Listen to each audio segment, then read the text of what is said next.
नमस्कार। लोकसभा चुनाव चल रहा है 2024 का और आज हम यहाँ पे सारे इलेक्ट्रॉनिक्स मीडिया के पत्रकार मित्र हैं। पूरे लोकसभा क्षेत्र में दौरा चल रहा है। सब लोगों के लोकसभा के उम्मीदवारों के अलग अलग विचार, अलग अलग लोगों की नीतियाँ, अलग अलग योजनाएं और लोगों के उसमें विचार, सोच, लोगों की अपेक्षाएं, इन सब से नजदीक में, ग्राउंड में सबसे नजदीक जुड़ने वाला व्यक्ति होता है पत्रकार। वही सारे लोग हमारे साथ में है कि इस चुनाव का रुख जनता किस प्रकार देखती है, हम जानते हैं। हमारे साथ में है सभी इलेक्ट्रॉनिक्स मीडिया के साथ अपना अपना परिचय दें। मेरे साथ सबसे पहले मैं संजय शेने, इनसे बात करता हूँ। संजय जी, अभी चुनाव चल रहा है, निश्चित रूप से 15 दिन से सब लोग बिजी है चुनाव के क्षेत्र में, ग्राउंड में। वर्तमान परिस्थिति में यहाँ पे मोटा मोटा 3 से 4 उम्मीदवार अभी लग रहे हैं, तो क्या लगता है जनता राष्ट्रीय स्तर पर सोचती है, स्थानीय स्तर पर सोचती है, अपनी समस्याएं सोचती है? जनता की क्या सोच है? सबसे पहले तो मैं चंदू भैया आपका शुक्रगुजार हूँ कि आपने ये पत्रकारों के साथ ही शो किया है। अभी हाल ही में चुनाव आने वाले हैं। चुनाव जो है 26 तारीख, 2-4 दिन ही बचे हुए हैं। जनता के मन में क्या है ये तो जनता खुलकर नहीं बताती। जनता तो 26 तारीख को बताएंगे। हमकी बॉडी लैंग्वेज तो पढ़ सकते हैं उनके मन में क्या है। लेकिन एक बात तो है, अमरावती में जो भाजपा की उम्मीदवार है नवनीत जी राणा, उसके बाद में बलवंत वानखड़े जो महाविकास आघाड़ी के उम्मीदवार है, बाद में जो प्रहार के बच्चों को इनके जो उम्मीदवार है दिनेश जी, और वंचित बहुजन आघाड़ी के जो उम्मीदवार है जो आनंदराज आंबेडकर है, जिनको वंचित बहुजन आघाड़ी ने सपोर्ट किया है, समर्थन किया है। इन चारों के बीच में कड़ा मुकाबला होने वाला है। अब इस मुकाबले में कौन बाजी मारता है 26 को दिखने वाला है। लेकिन ये चुनाव में राष्ट्रीय स्तर के मुद्दों के साथ साथ जमीनी मुद्दे जो है, जमीनी मुद्दे खासतौर पर उछाले जा रहे हैं। लोग ये पूछ रहे हैं कि भाई एयरपोर्ट का विकास जो हुआ कि नहीं हुआ। मेडिकल कॉलेज की घोषणा हो गई लेकिन चालू होने का है।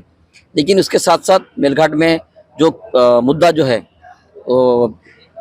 कुपोषण का मुद्दा है, बाद में फार्मर सुसाइड का मुद्दा है, बाद में अचलपुर में 2019 से जो मिल बंद पड़ी हुई है। ये मुद्दे भी इस चुनाव में है और लोगों को लगता है कि ये मुद्दे जो है, जनता के मुद्दे जो लेके दिल्ली में जाएगा उसको ही लोग वहाँ पे संसद में भेजेंगे। तो अभी जो रुख है जनता का वो 26 तारीख को मालूम पड़ेगा क्या होता है। तो क्या लगता है ये जो मेडिकल कॉलेज और एयरपोर्ट का नाम लेते हैं, क्या एयरपोर्ट से अमरावती का विकास रुक सकता है? एयरपोर्ट के कारण रुक सकता है, इच्छा शक्ती के कारण रुकता है? मराठी हिंदी जो लागते अभी बघा 2019च्या लोकसभा निवडणुकीमध्ये ह्या खासदार नवनीत राणा जाते विद्यमान खासदार आणि भाजपच्या जे उमेदवार आहे त्या राष्ट्रवादी काँग्रेसच्या पाठींबावर निवडून आले होते। आणि सध्याचं अमरावती जिल्ह्याचं जातीय समीकरण जर आपण बघितलं तर मुस्लिम आणि दलित निर्णायक या ठिकाणी आहेत।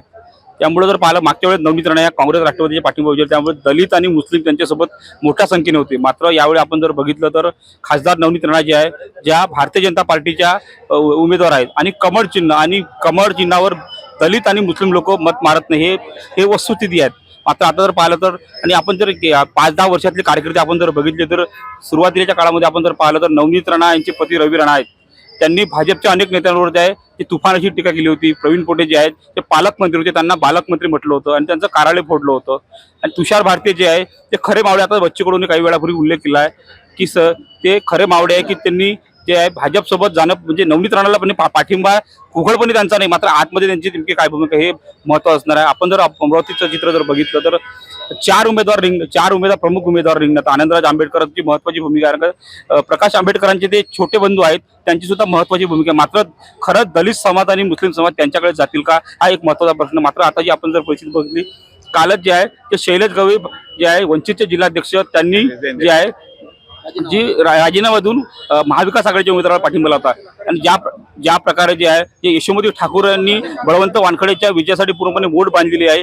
त्यांनी वकिलांची बैठक घेतली, व्यापाऱ्यांची बैठक घेतली आणि इतर जे सामाजिक राजकीय क्षेत्रामध्ये जे लोक काम करतात आहे ते काम त्या सर्व लोकांची बैठक आहे। त्यामुळे आताची परिस्थिती जी आहे नवनीत राणाचा विजय जो आहे तो खडतळ वाटतो आहे। मात्र या 2 ते 3 दिवसामध्ये अत्यंत महत्त्वाचे आहे, 2 ते 3 दिवसामध्ये नेमकं काय घडेल हे आता जरी सांगता आलं नसतं। मात्र आता जी आपण जर परिस्थिती जर पाहिली तर पण सध्या बळवंत वानखडे यांची बाजू मजबूत आहे. मात्र जर दुसरीकडे जर पाहिलं तर बच्चू कडू यांनी जो उमेदवार टाकला अत्यंत महत्वाचा तो आहे. तो हिंदी भाषिक जे मत आहे ते पूर्णपणे आहे दिनेश बुबला जाण्याची शक्यता आहे. त्यामुळे दिनेश बुब या महत्वाचा या टर्निंग पॉईंट या निवडणुकीमध्ये असणार आहे.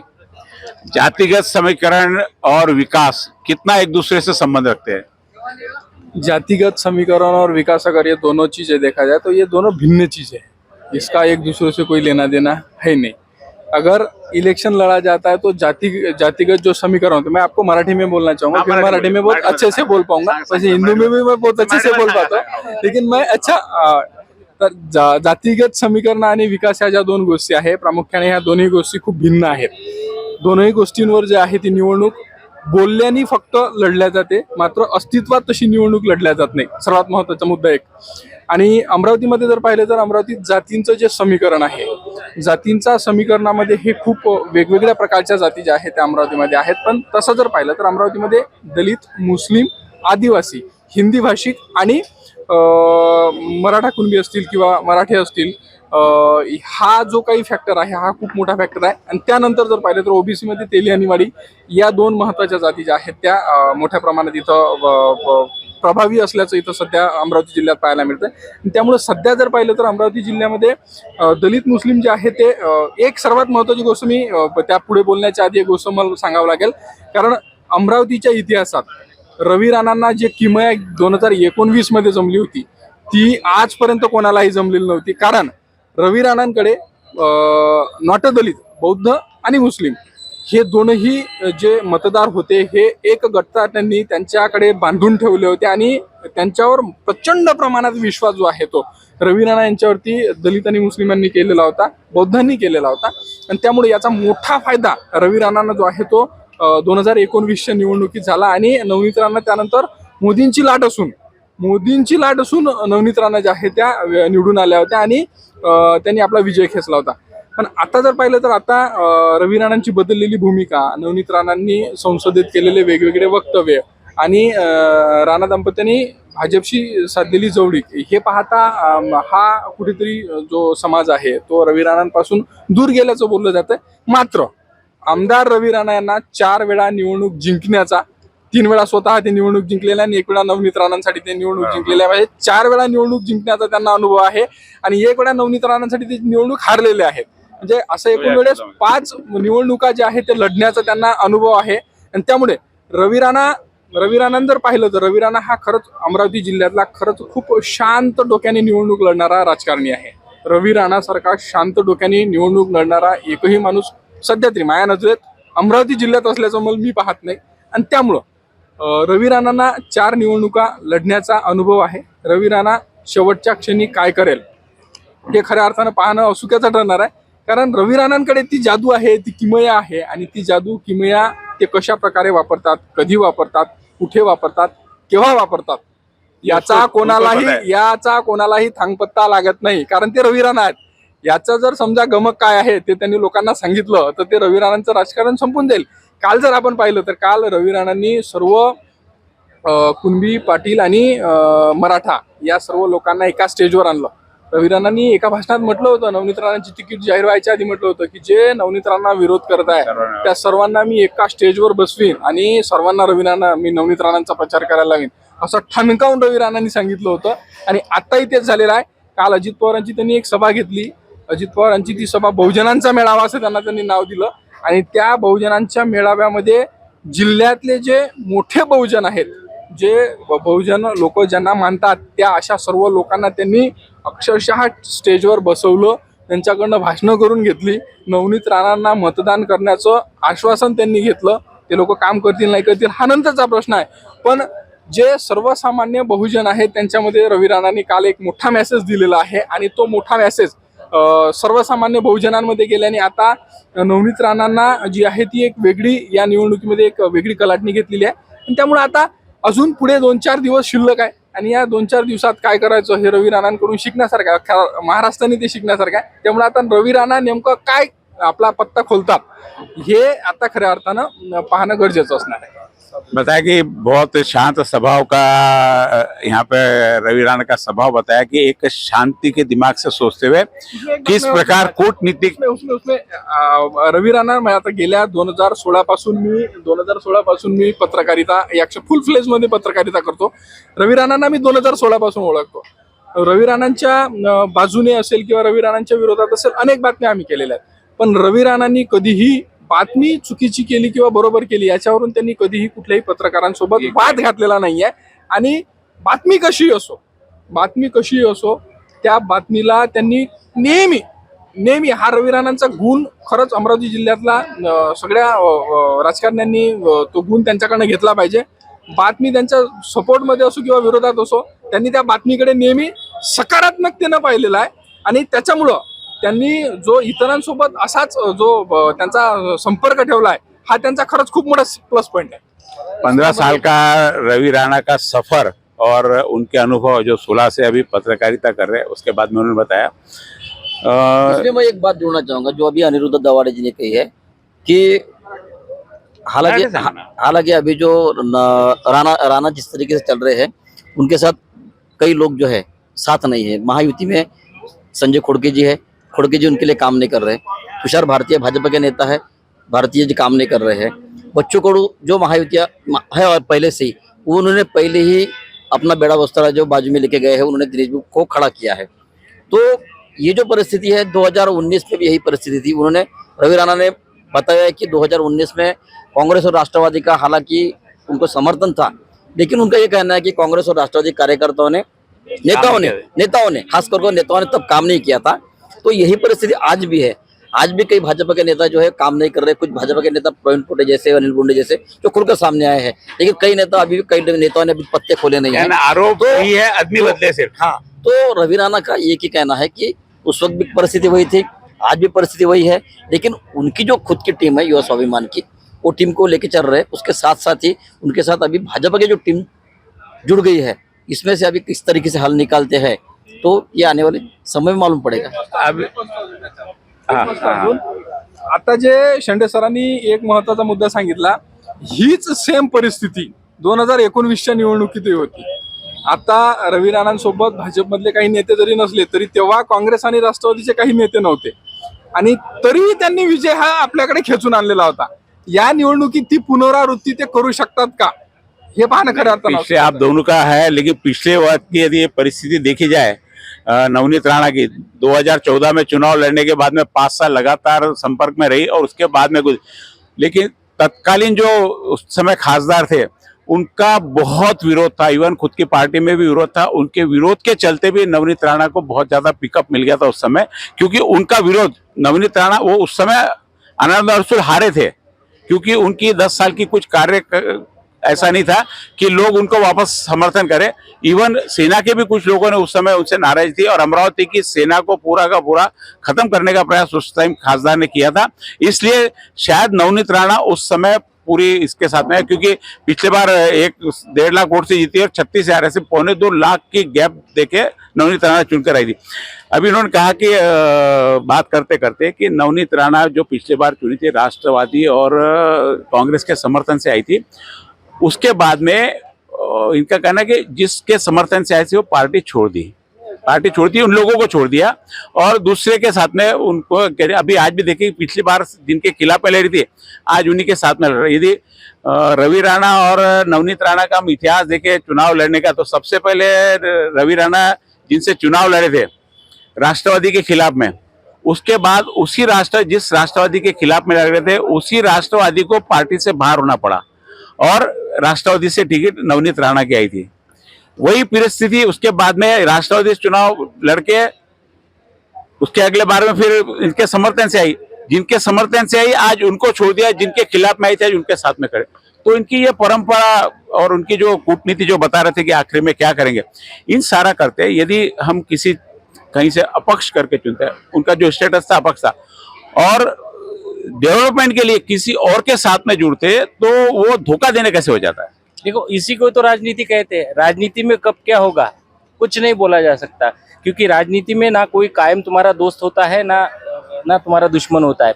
राजनीति इसे कहते हैं कि राज और नीति राज जहाँ करेंगे वही तो नीति होती है, वही तो नीति रवि राणा में जो है वही है।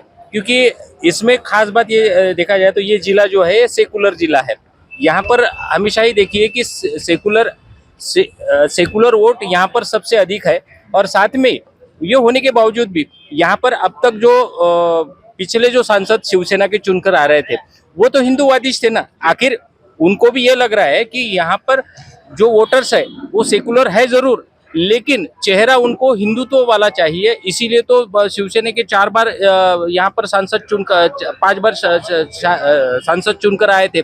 बस यही रणनीति जो है वो 2.5 साल में जो समझ चुके हैं। हालांकि उन्होंने कल तक कांग्रेस और राष्ट्रवादी और उनके पक्ष दलों के साथ में चुनाव लड़ा था, लेकिन आज जो है वो पूरी तरीके से हिंदुत्व पे यहाँ पर चुनाव हो रहा है। और फिलहाल एक सबसे अहम बात यह है इसमें कि नवनीत राणा और रवि राणा का संपर्क जो है वो सबसे अहम माना इसमें इसलिए जाता है कि वो 5 साल जो है वो 5 साल उनके घर के पास या उनके ऑफिस में जो दरबार रहता था और दरबार में जो सुनवाई होती थी वो सुनवाई में बहुत सी बातें जो है वो लोगों की सुलझा जाती है। एक सहज आमदार कि मैं वहाँ पर गया और मेरी बात मैंने बोल दी या मेरा कोई प्रॉब्लम है वो बोल दिया।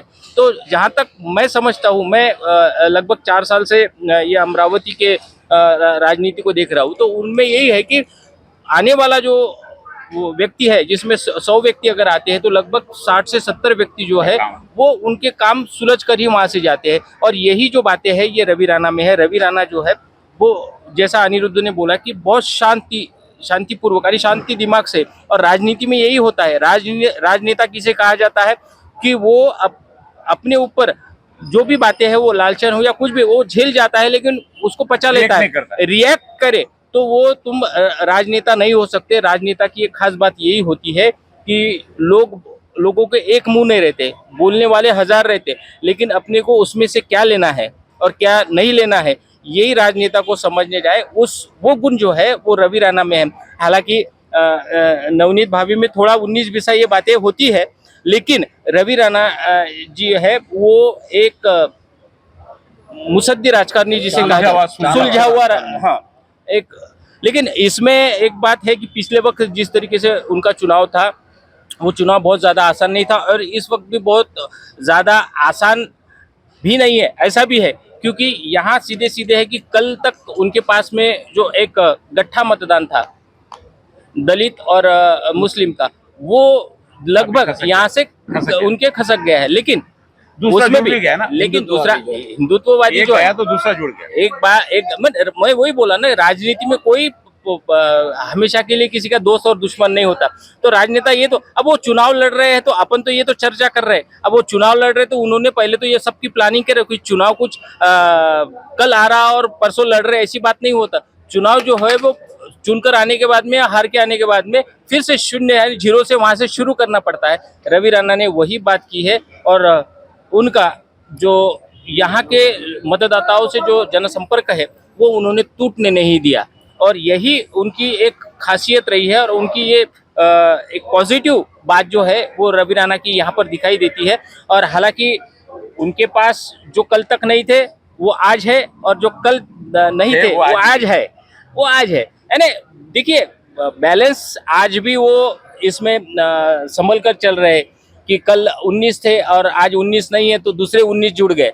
लेकिन ये बातें जो है ये राजनीति में चलती आती है। और सबसे अहम बात है कि इस वक्त लोगों को रवि राणा और नवनीत राणा के बीच ये लग रही है कि यहाँ पर सबसे पहले जो कमल का फूल आया है और जो फूल के चाहते हैं वो तो खुलकर उनके समर्थन में दिखाई दे रहे हैं। और इसमें बोले ये बातें जाति और धर्म की बात इसमें देखा जाए तो इसमें हिंदू कम्युनिटी जो है वो दलित हिंदू हो या सवर्ण हिंदू हो जो भी है वो तो यही सबसे अहम करता है कि आखिर यहाँ से चुनकर जाने वाला अब तक जो सांसद था वो लगभग ये इतने 25-30 सालों में वो तो हिंदू ही था।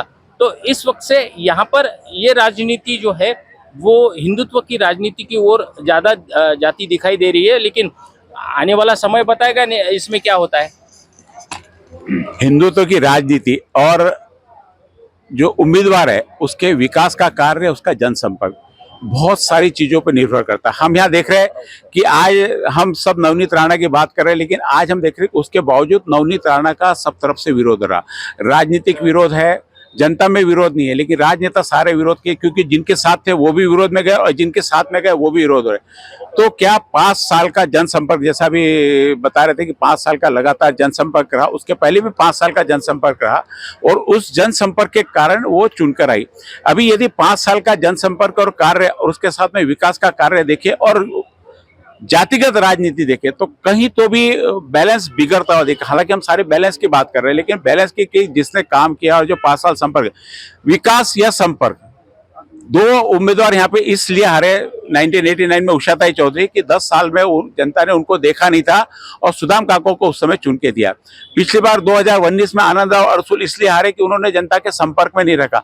अब 10 साल लगातार नवनीत राणा संपर्क में, लेकिन फिर भी आज जीत के प्रति सभी अनिश्चित है। हम भी यहाँ सब बैठे सब अनिश्चित है, कोई भी बोल नहीं सकता कि क्या हुआ, क्योंकि अभी उन्होंने बताया कि जातिगत समीकरण जिस प्रकार हावी है उस प्रकार इनको नवनीत राणा का चुनाव अभी जितना मुश्किल लग रहा है। इनसे बात की नवनीत आसान नहीं है, जीतना अलग बात है, लेकिन आसान नहीं है।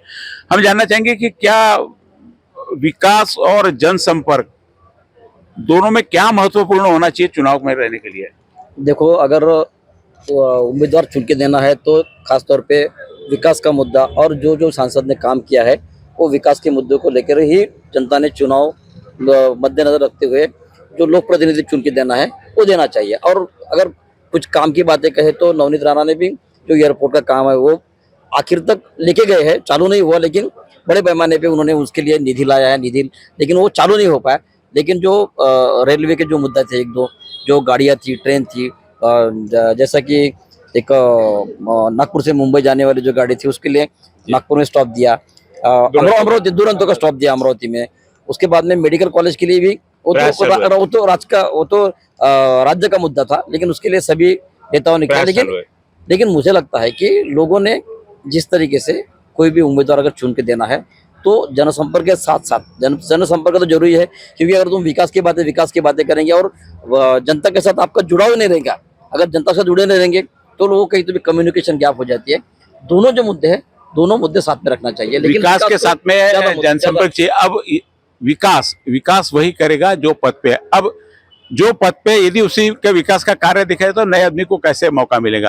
क्या नए आदमी के विकास का कार्य कैसे देखा जाएगा, उसको कैसे जजमेंट करेंगे? इन्होंने कहा कि पुराने अभी 3-4 काम दिखा दिए हो दिए, तो अभी नए आदमी ऐसे में फिर कैसे मौका मिलेगा उनको? नाही, तसं जर पाहिलं तर आता नवीन माणूस म्हणण्यापेक्षा सध्या जर पाहिलं तर ही लढत प्रामुख्यानं 3 लोकांमध्ये आहे। एक म्हणजे नवनीत राणा पहिली, दुसऱ्या म्हणजे आमदार बळवंत वानखडे आणि तिसरे म्हणजे दिनेश बुक। या 3 प्रमुख लोकांमध्ये ही लढत आहे, बरोबर। त्यामध्ये जर पाहिलं तर हे 3ही लोक नवीन नाही आहेत, 3ही लोक लोकसभा के लिए 2 नवे हैं। हाँ, बात तो लोकसभा की बराबर। फिर भी अगर वैसे अगर देखा जाए जनप्रतिनिधि के रूप में अगर देखा जाए तो ये 3ही लोक जे आहे ते नवीन नाही आहेत, नंबर 1। आणि विकास आणि तुमचा प्रश्न जो आहे तर त्याच्यामध्ये जर पाहिलं तर सध्या जातींचं जे बदललेलं समीकरण आहे आणि पक्षांतर्गत असलेली जी नाराजी आहे त्याच्यामुळं या सगळ्या गोष्टी काउंट करणं आता खूप कठीण झालं आहे। कारण बच्चू कडू सोबत नेमके कोणते लोक आहेत, बच्चू कडूंच्या विरोधात नेमके कोणते लोक काम करतात, रवी राणांसोबत नेमके कोणते लोक आहेत, रवी राणांच्या विरोधात कोणते लोक काम करतात, आणि लोकांच्या ज्या प्रतिक्रिया आहेत त्या एवढ्या भ्रामक आहे की त्या भ्रमाचं निरासरण तुम्ही एवढ्या सहज सोप्या पद्धतीने या निवडणुकीत तुम्ही करू शकत नाही। त्याच्यामुळं सध्या एकाचाही पायपोस एकाच्या पायात असल्याचं पाहायला मिळत नाहीये आणि त्याच्यामुळं अनेक प्रश्नचिन्ह जे आहे ते आता सध्या सर्वच स्तरातून निर्माण केले जात आहे। मग दिनेश बुबांना निवडून द्यायचं तर का निवडून द्यायचं, नवनीत राणांना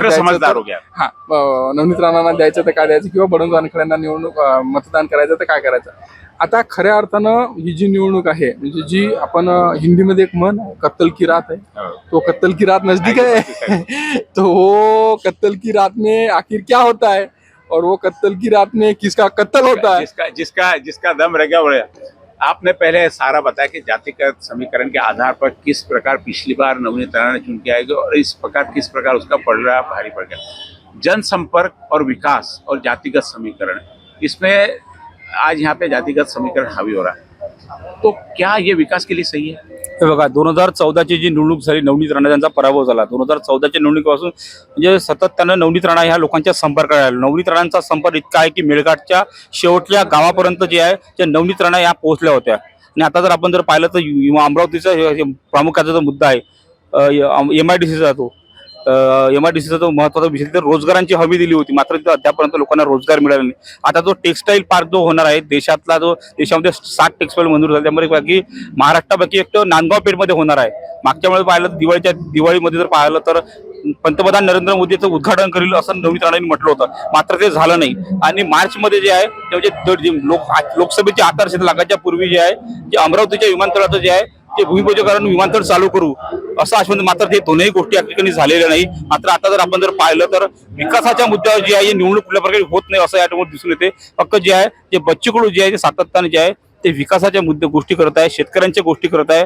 जर पाहिलं तर बेरोजगारी मोठ्या प्रमाणात जिल्ह्यात आहे. मेळघाटामध्ये तर आजही पिण्याच्या पाण्याची सोय नाही, म्हणजे मूलभूत ज्या सुविधा आहेत त्या सुविधा अद्यापर्यंत मेळघाटामध्ये मिळाल्या नाही. मात्र नवनीत राणा जे आहे, नवनीत राणा साडीचं प्रकरण आपण जर पाहिलं होतं, मच्छरदाण्यासारख्या साड्या वाटल्याचा जो आरोप केला होता. नहीं, अब 2 लाख साड़ी में से यदि 5-10 साड़ी निकल जाती तो उसको बहुत बड़ा इशू ऐसे चुनाव के समय तो बनते रहते हैं. तो वो मुझे लगता नहीं कि बहुत बड़ा, सिर्फ शिकायत 2-3 लोगों की है. 2.5 लाख के 2.5 लाख के आसपास बाकी लोगों ने तो शिकायत की नहीं है. वो तो ठीक है, विरोधी का भी रहता है कि चलो एक इशू कोई मिल गया तो बड़ा. तो अब रहा आपका कि जो विकास के उन्होंने वादे किए तो वादे पूरे नहीं किए, इसलिए वो चुनाव में इसमें इम्पोर्टेंट है. जातिगत समीकरण के उतर के भी विकास के तरफ जो ध्यान जाना चाहिए, MIDC नहीं हुई, लोगों को रोजगार नहीं मिला, किसानों की बात नहीं हुई, ये जो सारे प्रमुख से मुद्दे होने चाहिए तो मुद्दे नहीं, इससे शायद नवनीत राणा की तरफ पड़ रहा है, कम झुकता दिख रहा है, जातिगत समीकरण हावी हो रहा है. बरोबर आहे. जातीचं समीकरण सुरुवातीला मी सांगितलं, जाती स्तरावर दलित आणि मुस्लिम तर निर्णायक असणार आहे. मात्र दिनेश बुब जो आहे उमेदवार जो आहे तो शहरातला उमेदवार, त्यांचं मोठं गणपती उत्सवाचं जे आहे ते सर्व धर्मीय ते एक अमरावतीमध्ये सर्व समाजाचे लोक, सर्व राजकीय पक्ष त्यांच्या गणेश उत्सवाची मिरवणूक, गणपतीची मिरवणूक सर्व लोक राहतात. मात्र जर पाहिलं तर आपण यशोमती ठाकूरची ज्या पद्धतीने भूमिका आहे, आक्रमक जी भूमिका आहे, बळवंत वानखडेसाठी जे सातत्याने सर्व लोकांची एकजूट करत आहे. म्हणजे काल आपण जर पाहिलं, मी यापूर्वी उदाहरण दिलं शैलेश गवळीचं तुम्हाला, शैलेश गवळीचं भूमिका या ठिकाणी कितपत महत्त्वाची असणार आहे, आनंदराज आंबेडकरची कितपत भूमिका असणार आहे. कारण का प्रकाश आंबेडकरांचे जे भाऊ आहेत आणि भीमराव आंबेडकर आले होते, सुजात आंबेडकर आले होते, आता 1-2 दिवसामध्ये सुजात आंबेडकरचा सुद्धा रोड शो होणार आहे. त्यामुळे दलित लोक खरं भीमाचं रक्त वगैरह वगैरह वोट सारा डिवाइडेशन होगा ऐसा लगता है. सारा वोट डिवाइडेशन के सारे अम्बेडकर में, दिनेश बुब में और बाकी भी 35 उम्मीदवार और खड़े, 100-200 भी वोट लिए तो 20-25 हज़ार वोट का तो डिवाइडेशन कहीं ना कहीं से हो गए पूरा. और ये सारा का सारा डिवाइडेशन का फायदा किसको, ये तो समय बताएगा. जो अभी बातें चल रही पूरी विकास की, राजनीति की और अपने धर्म की भी साथ में बातें चल रही.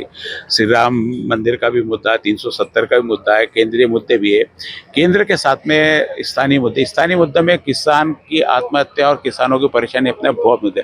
क्या लगता है किसान के लिए कोई सरकार काम करती है, सिर्फ किसान के नाम पे वोट लेती है? देखिए, खुली बात नहीं, खुली बात, इसमें कोई दिक्कत नहीं. किसान के नेता सिर्फ विपक्ष का ही नेता होता है, हमेशा ऐसे ही. विपक्ष में चाहे बीजेपी रहो, कांग्रेस रहो, राष्ट्रवादी रहो, शिवसेना, कोई पक्ष हो, विपक्ष में रहो, विपक्ष का पक्ष जो है वो किसानों का ही पक्ष लेता रहता है. किसानों को लेकर, किसानों के मुद्दे को लेकर चुनाव में बड़ी बड़ी बातें होती है. किसानों को ये बातें की जाएगी, ये योजनाएं दी जाएगी, वो लेकिन सही मायने में आज तक विदर्भ के तो भी किसानों के लिए जो बातें कोई भी सरकार आए, केंद्र में आए, राज्य में आए, उन्होंने पूरी हल करे. पूरी तो कोई हल नहीं कर सकता, लेकिन लगभग जितनी करनी है, जिसकी वजह से कुछ किसान स्टेबल हो, ऐसी बातें किसी ने आज तक की नहीं है. किसान जो है वो हमेशा ही जो है ऐसे चुनाव में आते हैं, चुनाव के उनको जो प्रलोभन दिए जाते हैं या बातें की जाती है, चुनकर आने के बाद में किसान का पक्ष लेने वाला सिर्फ विपक्ष का ही नेता होता है. और इसमें खास बात बोले तो इस वक्त का चुनाव जो है, और खासकर महाराष्ट्र के चुनाव पर सभी देश का ध्यान है, क्योंकि यहाँ जो सत्ता संघर्ष हुआ, सत्ता का पलटवार हुआ, शिवसेना हो, राष्ट्रवादी में, इसमें जो तोड़फोड़ हुई है, उस कारण लोग सारी जनता ने देखा, और जनता को ये लगने लगा है कि अब वोट किसको देना.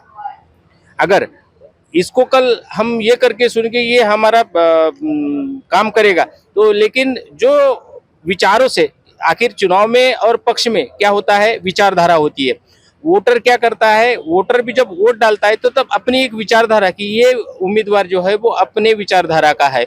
लेकिन आज ऐसा हुआ है कि आज जिस विचारधारा से मतदाता उसको चुनकर देता है, कल वो ही जो आने वाला जो राजनेता है या नेता है वो दूसरे पक्ष में चले जाता है। मानो उसका उसने जो सोच रखा था वो नहीं हो पा रहा है। इसलिए देखिए वो पहले चरण में जो विदर्भ के पहले 5 सीट के लिए जो मतदान हुआ है भी हो गया। वो कम हुआ है, क्योंकि लोगों में जो है ना उत्साह नहीं है। क्योंकि क्या करना है, ये तो हम जो विचारधारा को मतदान या वोट कर रहे हैं, विरोध करने के लिए भी तो उत्साह चाहिए, विरोध भी तो नहीं कर रहे हैं, विरोध करने के लिए उत्साह चाहिए ना। नहीं नहीं विरोध करने के लिए, लेकिन करेगा क्या आदमी? मतदान जो है वो 5 साल में एक बार लोकसभा का होता है और वो एक ही बार तो, लेकिन इसमें है आपस में जो मतदाताओं में जो तालमेल होना चाहिए वो हो नहीं पा रहा है। इसके वजह से, क्योंकि सब मतदान जो है ये तो गुप्त रहता है, ये किसी को बोला नहीं जाता है। लेकिन लोगों में या कुछ समाजों में या कुछ गुट में ऐसा ही कुछ इन दिनों ठहराया जा रहा है कि चलाना किसको है। लेकिन इस वक्त ऐसा हो रहा है कि लोगों में, जहां तक हम पूरे जिले में घूम रहे हैं, तो लोगों में एक बात जरूर है, किसको चुनकर लाना ये बात नहीं है, लेकिन किसको पटकनी देनी है पटकनी देनी वो लोगों में लगभग अब तो तय हो ये चुका तय है कि लोगों को पटकनी देनी किस में है। अभी जैसे इन्होंने बताया अभी कि अपने महाराष्ट्र की जो राजनीति है, बड़ा पिछले हम देख रहे हैं 2 साल से पूरी पलटती हुई राजनीति, 2.5 साल में सरकार बदल गई, पार्टी बदल गई, लोग थाली में छेद करते हैं, उतना तो दूर की बात, लोग थाली की थाली उठा के लेके जा रहे। क्या हिंदुत्व के आधार पर जो चुनाव लड़ा जा रहा है, वर्तमान सरकार हमारे यहाँ पे जो हिंदुत्व थी, केंद्र में हिंदुत्ववादी सरकार है, और अभी जो पूरी यहाँ पे महाराष्ट्र में घटनाक्रम चले पूरे के पूरे, क्या जनता पर उसका असर देखने को मिलता है या फिर केंद्र को देखेंगे? आणि अभी अगर देखा जाए तो ये जो हिंदुत्व की राजनीति की बात आप कर रहे हैं, म्हणजे हिंदुत्वाचं जे राजकारण सध्या आपल्या राज्यासह देशात सुरू आहे, ह्या हिंदुत्वाच्या राजकारणामध्ये अनेक लोक याची जे आहे ते बळी जात आहे. कारण याचा खरा जर बळी पाहिलं तर रवी राणा सध्या इथे आपल्याला पाहायला मिळते. कारण रवी राणाने जे आहे ते आतापर्यंत सॉफ्ट पॉलिटिक्स जे आहे ते संपूर्ण जिल्ह्यामध्ये केलं होतं आणि आता जे त्यांनी कट्टरपंथी राजकारण जे सुरू केलेलं आहे त्याचा त्यांना या निवडणुकीमध्ये फटका बसू शकतो. कारण मी यापूर्वी तुम्हाला सांगितलं की रवी राणाने जी किमया केली होती ती रवी राणांसारखी किमया अख्ख्या जिल्ह्यात कोणाला जमलेली नव्हती आणि ती किमया त्यांनी आता गमावलेली आहे. तर हा जो काही कट्टरपंथी राजकारणाचा फटका आहे तो खरंच सर्वांना बसणार आहे आणि हे बदललेलं राजकारण आहे. सध्या राजकारणात एक वेगळा ट्रेंड आलेला आहे आणि हा जो बदललेला ट्रेंड आहे ना हा खरंच निर्णायक असणार आहे. आणि ज्या पद्धतीनं केंद्राच्या सरकारनं कट्टरपंथी हिंदुत्वाचा जो मुद्दा रेटलेला आहे आणि त्या विरोधात आता बाकी इतर लोक एकत्र झालेले आहे. कधी नव्हे ते बौद्ध मुस्लिम एकत्र होताना दिसत आहेत, कधी नव्हे ते मुस्लिम बौद्ध मराठा हे सुद्धा एकत्र होताना दिसत आहे. म्हणजे मराठा आणि मुस्लिम, मराठा आणि मुस्लिम, चला ठीक आहे, बौद्ध मुस्लिम एकत्र झाल्याच्या घटना आपण काही पाहिल्या असतील, काही त्यात दुमत नाही. वंचित का रहमान का गठबंधन हुआ है बराबर, तो वो देखा है. लेकिन अभी अगर देखा है मराठा और मुस्लिम ये भी अभी साथ में आ रहे हैं. ये जो हिंदू वाली राजनीति बड़ी है, तो या हिंदूंच्या राजकारणामुळे काय झालं की सध्या मुस्लिम समाजाची मतं जी आहे ती आता शिवसेनेकडे ट्रान्सफर झाली आहे. विशेष करून उद्धव ठाकरेंच्या शिवसेनेकडे ट्रान्सफर झाली आहे. आज उद्धव ठाकरेंची अमरावतीमध्ये सभा झाली, तर त्या सभेमध्ये मोठ्या प्रमाणात मुस्लिम बांधव जे आहेत ते सहभागी झालेले होते. त्याच्यामुळे आता हे जे काही राजकारणाचा ट्रेंड बदललेला आहे त्याला जे काही एक फ्लेवर देण्यात आला आहे आणि तो फ्लेवर आता मस्त रंग चढवत आहे. काही दिवस शिल्लक राहिलेले आहे, 4-5 दिवसात आता या सगळ्या गोष्टी क्लिअर होणार आहे. कत्तल की रात अभी बाकी है. ये थे हमारे सब पत्रकार मित्र. एक नई सोच और नई विचारधारा, क्योंकि अलग अलग ये अभी अगर देखा जाए, आता जर सध्या पाहिलं ना तर आता सध्या ही निवडणूक आपण आता ही जी काही सगळी चर्चा केली आहे त्याच्यामध्ये एक प्रामुख्याने मुद्दा सुटलेला आहे. यशोमती ठाकूरचा फॅक्टर आहे ना अमरावती जिल्ह्यामधला, हा खूप महत्त्वाचा फॅक्टर आहे. सध्या हा तुम्हाला मीडियात किंवा इतर गोष्टींमध्ये किंवा सभांमध्ये मोठ्या प्रमाणात दिसत नसला तरी यशोमती ठाकूरांनी राणा दाम्पत्याच्या विरोधात जे चालवलेली बारीक तुरपाई आहे ही तुरपाई खरंच खूप निर्णायक असणार आहे.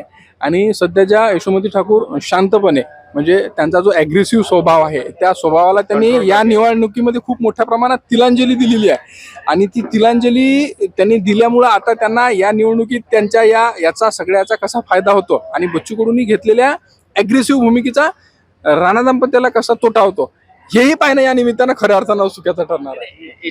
इसमें एक बात मैं खास करके ये बोलूंगा कि कल तक कांग्रेस और शिवसेना जो एक में जैसा बौद्ध हो गया और मराठा हो गया, जिस तरीके से इनकी बिल्कुल आपस में क्रॉस थे, लेकिन आज कांग्रेस के पदाधिकारी हो या शिवसेना के पदाधिकारी हो, और मैं तो ये बोलूंगा कि कांग्रेस से भी ज्यादा जो है चुनाव यहाँ कांग्रेस का उम्मीदवार जरूर है, लेकिन उसके लिए लड़ रहा है शिव सैनिक। ये ऐसा दिखाई दे रहा है, ये चित्र। यहाँ पे जो शिवसेना की, अरे पिछले बार शिवसेना की सरकार गिराने की शुरुआत हुई थी यहाँ के हनुमान चालीसा से हुई थी।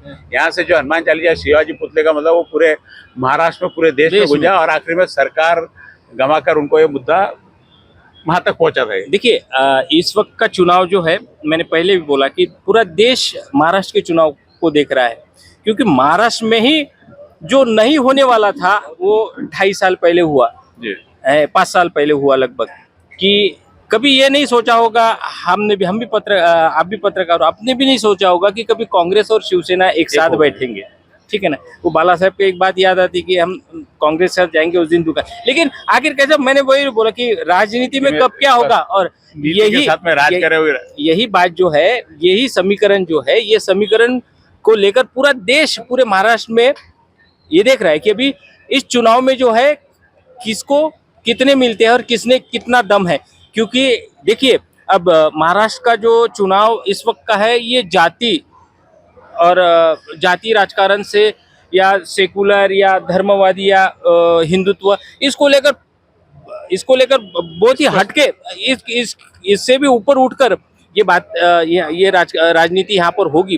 क्योंकि कल तक जो एक में के दुश्मन या एक में की तरफ देखना भी पसंद नहीं करते थे, वो आज एक में के साथ, और जैसा अनिरुद्ध ने बोला कि यशोमती ताई का स्वभाव जो है वो आक्रामक रूप में है, लेकिन देखिए पिछले कुछ साल 1.5 साल से यशोमती ताई का जो स्वभाव में जो बदलाव देख रहे हैं, तो बिल्कुल रिएक्ट जो है वो तुरंत, इधर से किसने आरोप लगाए तो इधर से तत्काल बाइट आती थी, लेकिन उससे बचते हुए अंदरूनी जो तुरपाई, अंदरूनी जो सिलाई होती है अंदरूनी, वो बिल्कुल बारीकाई से की जाती है, प्रौढ़ता वाली राजनीति जिसको बोलते हैं। हाँ, वही बातें यहाँ पर होती दिखाई दे रही है, और वही जो है मुरावा राजनीति जिसको, मुरावा राजनीति। और मैंने पहले भी कहा कि राजनेता वही है कि सब, किसी ने कुछ भी किसी ने गालियां भी दे रखी है, तो वो पचाने की ताकत अगर हो तो वही बड़ा राजनीति। जैसा रवि राणा जी में जो है, वो भी एक उनके महत्वपूर्ण गुण है, और वही जो है वो यशोमती ठाकुर में भी दिखाई दे रहा है। वैसे में भी यहाँ और ये जिले का राजकारण तो इतना है कि जैसा आपने जैसा बोला, नहीं तो वो तो सवाल ही नहीं उठता, लेकिन उसमें सबसे अहम बात है कि ये जिले ने शायद विदर्भ में या महाराष्ट्र में इतना कोई सीट नहीं होगी जो यहाँ पर निर्दलीय चुनकर आते हैं। निर्दलीय चुनकर आते हैं मतलब विकास के ऊपर ही यहाँ की राजनीति है। ये चंद कुछ दिनों में जो धार्मिक और जातिवादी पर ये चुनाव हो रहा है, इसको थोड़ी देर के लिए अपन बाहर रखें तो, लेकिन पिछले 25 साल का अगर इतिहास देखा जाए यहाँ पर, तो कांग्रेस के बाद में, जैसा कांग्रेस की तब एक हाथ सत्ता थी तो उस वक्त कांग्रेस ही चलता था लगातार कांग्रेस, लेकिन उसके बाद में देखिए वरुण में भी निर्दलीय चुनकर आए, बडनेरा भी निर्दलीय चुनकर आए, सांसद भी आपकी निर्दलीय चुनकर आई, उसके बाद में बच्चू कडू निर्दलीय, मेलघाट में भी पटेल साहब वो भी है ना। ये जिला ऐसा है कि ये जिले को देखकर मेरे हिसाब से पूरी व्यक्ति को महत्व है, व्यक्ति और विकास को महत्व है कि यहाँ पर कौन मराठा, कौन तेली, कौन कुनबी और कोई मुस्लिम, कोई हिंदू, ये बातें यहाँ पर नहीं होती, क्योंकि ये राष्ट्र संत का जिला है, गाड़ी बाबा का जिला है, और डॉक्टर पंजाबराव देशमुख साहब का गाड़गे, यानी इनके विचारों का है। यहाँ डेवलप इसीलिए हुआ है कि यहाँ पर जो है सब धर्म जो है एक साथ रहते हैं। देखिए मैं पासी के जिले का हूँ, अकोला का, वहाँ पर का जो राजनीति है, वहाँ पर धर्म की राजनीति होती है, और धर्म की राजनीति में देखिए अगर सहजता से 1 2 3 है तो इन दोनों को नहीं लाना है, इन लोगों से थोड़ा खतरा लगता है, तो ये अपने लिए नहीं कुछ करेगा लेकिन अपन सेफ तो रहेंगे, ये हिसाब से ये वहाँ की राजनीति होती है। और वहाँ पर ऐसा होता है फिर मुझे अगर सहज वोट मिल रहे हैं तो वो विकास क्यों करूँ या मेहनत क्यों करूँ। लेकिन यहाँ पर ऐसा होता है कि जिनके वोट जो है 5-10 या घर के आसपास ही रहते हैं, वो वोट बाकी जाति धर्म के कैलकुलेशन बाकी जिलों में लगाए जाते हैं कि इतने मेरे धर्म के हैं, इतने मेरे समाज के हैं, इतने मेरे को ये देंगे, ये मेरे इतने दोस्त। लेकिन यहाँ वो उम्मीदवार है, वो उम्मीदवार के परिवार के जितने वोट होते हैं बस उसी पर अगर उनको चुनकर देते हैं तो फिर वो उसमें एक ही देखा जाएगा कि वो विकास करने के लायक है, इसीलिए लोगों ने उनको चुनकर दिया है। हमारे पत्रकार मित्र अलग अलग सबके विचार, अलग अलग राजनीतिक विचारधारा, अलग अलग लोगों की सोच और अलग अलग ढंग से सबने अपना प्रस्तुतिकरण दिया। मुख्य रूप से जो राजनीति आखिर में जो कंक्लूजन लगा कि यहाँ लोग व्यक्ति को महत्व देते हैं, विकास और जाति धर्म की तो बातें होती है लेकिन वो गौण होती है, मुख्य रहता है क्योंकि यहाँ पे विपक्षों का अपक्ष लोग ज़्यादा चुन के आए। यही राजनीति को यहाँ की जो नस जो अभी बता रहे थे, ये 2008 में रवि राणा ने पकड़ी। 2008 से उन्होंने अपना राजनीतिक सफर शुरू किया था और 2009 में उन्होंने चुनाव पहला लड़ा था। निर्दलीय चुनाव, कोई राजनीतिक घराना नहीं, निर्दलीय चुनाव, लोगों से संपर्क करके लोगों के साथ में जाके कैसे उनके साथ में उनको अपना बनाया जाता, ये चीज की नीति अपनाकर उन्होंने वो चुनाव लड़ा। और वो चुनाव संजय खोड़के के खिलाफ, जो संजय खोड़के उस समय सबसे पावरफुल अमरावती में, उस समय छगन भुजबल के ओएसडी थे, उस समय उन्होंने सुलभाताई को हरा के अपनी जीत हासिल की थी। और उसी परंपरा को निभाते हुए लगातार जनता के और उनके संपर्क में रह के आज जाकर अब वापस जब इस स्थिति में आई तो यहाँ पे जातिगत समीकरण पूरे के पूरे अभी कहलाने लगे। लेकिन जैसा बताया कि जातिगत समीकरण नहीं, जातिगत समीकरण से ऊपर भी उठकर यहाँ का व्यक्ति के बारे में सोचता है कि उसकी विचारधारा कैसी है। इससे बच्चों कड़ू यहाँ चुनकर आता है, इसलिए रवि राणा यहाँ चुनकर आता है, इसलिए अपक्ष करके नवनीत राणा यहाँ चुनकर है, इसलिए सुदाम काका यहाँ पर चुन के आए हुए। ये सारी यहाँ की जो राजनीति है, निश्चित रूप से महाराष्ट्र की राजनीति एक चल रही, महाराष्ट्र की राजनीति की बात चली तो पिछले 2 सत्ता परिवर्तन कैसे पार्टी पूरी दूसरे में दे देना, ये सारा चलो, ये सारा जनता ने देखा, राजनीतिक लोग देखे। इसलिए लोग यहाँ पर व्यक्तिगत लोगों को ज्यादा महत्व देते हैं और व्यक्तिगत संपर्क देते हैं। निश्चित रूप से आज नवनीत राणा से ज्यादा व्यक्तिगत संपर्क किसी का नहीं है। दिनेश गुप्ता और बच्चों को रुग्ण सेवा करके, वहीं यशोमती पालक मंत्री पूरे जिले में संपर्क में तीनों जो अभी यहाँ पर हमारे उम्मीदवार कहीं भी संपर्क में एक दूसरे से कम नहीं है। ठीक है, नवनीत राणा सांसद थी, उनको हर जगह जाने का मौका और वो सांसद के नाते पदाधिकारी के नाम से हर जगह जाती रही।